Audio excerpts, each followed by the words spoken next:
Hi everyone, this is your instructor Joy. A subscriber is wondering about how to pick a good modern bow.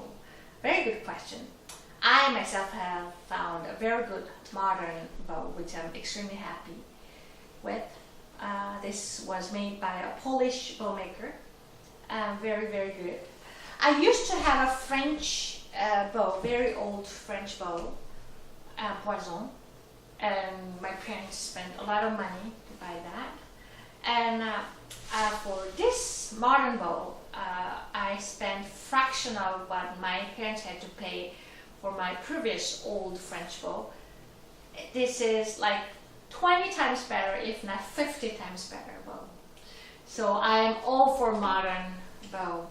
I have nothing against old antique bows, and I understand that they keep the value very well. But me as a player, I see bow or violin as a tool that helps me to get where I want to be. So whatever a seller serves me that way, with a minimum, with the least cost, I'm happy. So I would like to share you what I look for when I look for a bow, and it's very personal. So you have to first know, if you're searching for a bow, what do you want? Do you want to play like big hole? Do you want to play solo, or do you want to play not in a group? Do you want to be more blending sound, more warm, and so on? So you have to kind of know what you're looking for, what you're after. Me, I'm a soloist, so I want a bow that projects well, that speaks well, that speaks like explosive, really canon, like really loud. So that's what I look for when I shop for a violin bow. Sometimes people ask, do you like heavy bow? Do you like light bow? Do you like a more edgy round stick? How heavy, how light, what kind of frog, what is made of? It does not interest me.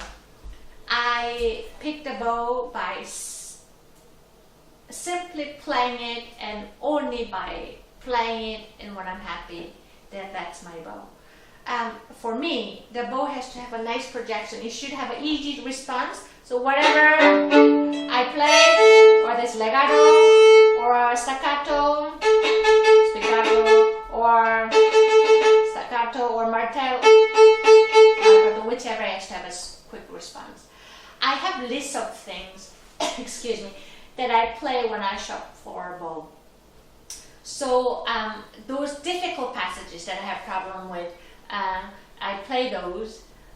Remember, you're not there to play concerts, so just don't be afraid to play out. If you're not there to impress anyone, you should test it so that you find a bow that helps you play better. Yeah? A little not as perfect playing in front of others. So what? Just go play. So I like to do when the bow responds quickly, and there's a lot of passage that goes in a lot of G string very fast, and not every bow speaks very clearly and very quickly. So that's another one that I play for. The lower string, the extremely high position, very fast bow stroke. And of course, I also like to have a very strong tip, because we all know normally the frog is heavy, so it's easy to get the one.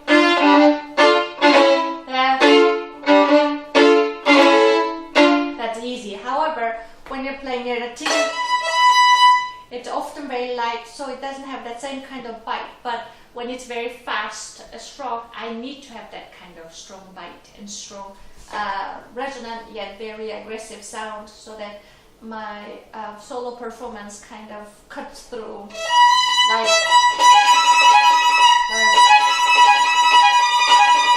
so I need to really speak that one.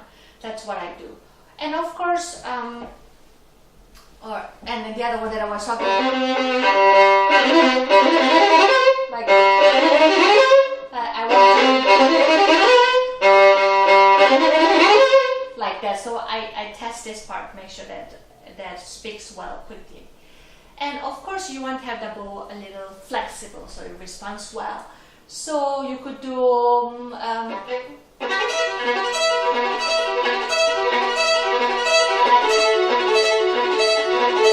so like that. You also test whether your bow springs well, and of course you can do, or the bow square do.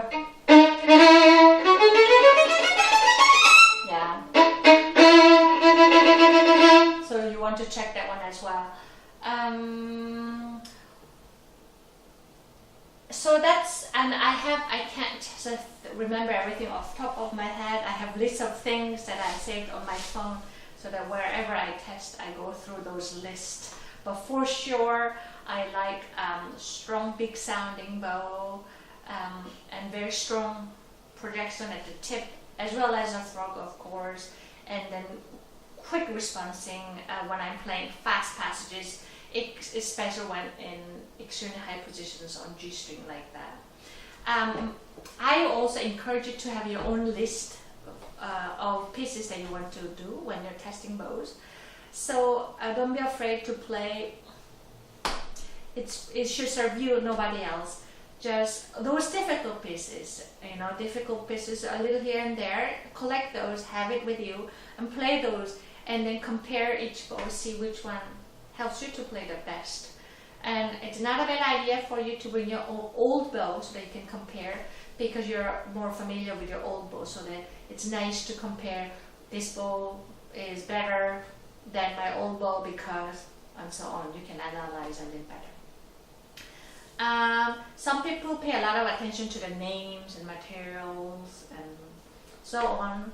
I have nothing against it. I personally don't care much about those. So I hope this video was helpful. Thank you for watching, and have a lot of fun testing different bows. I hope to see you again. Please subscribe and share my videos. Bye bye.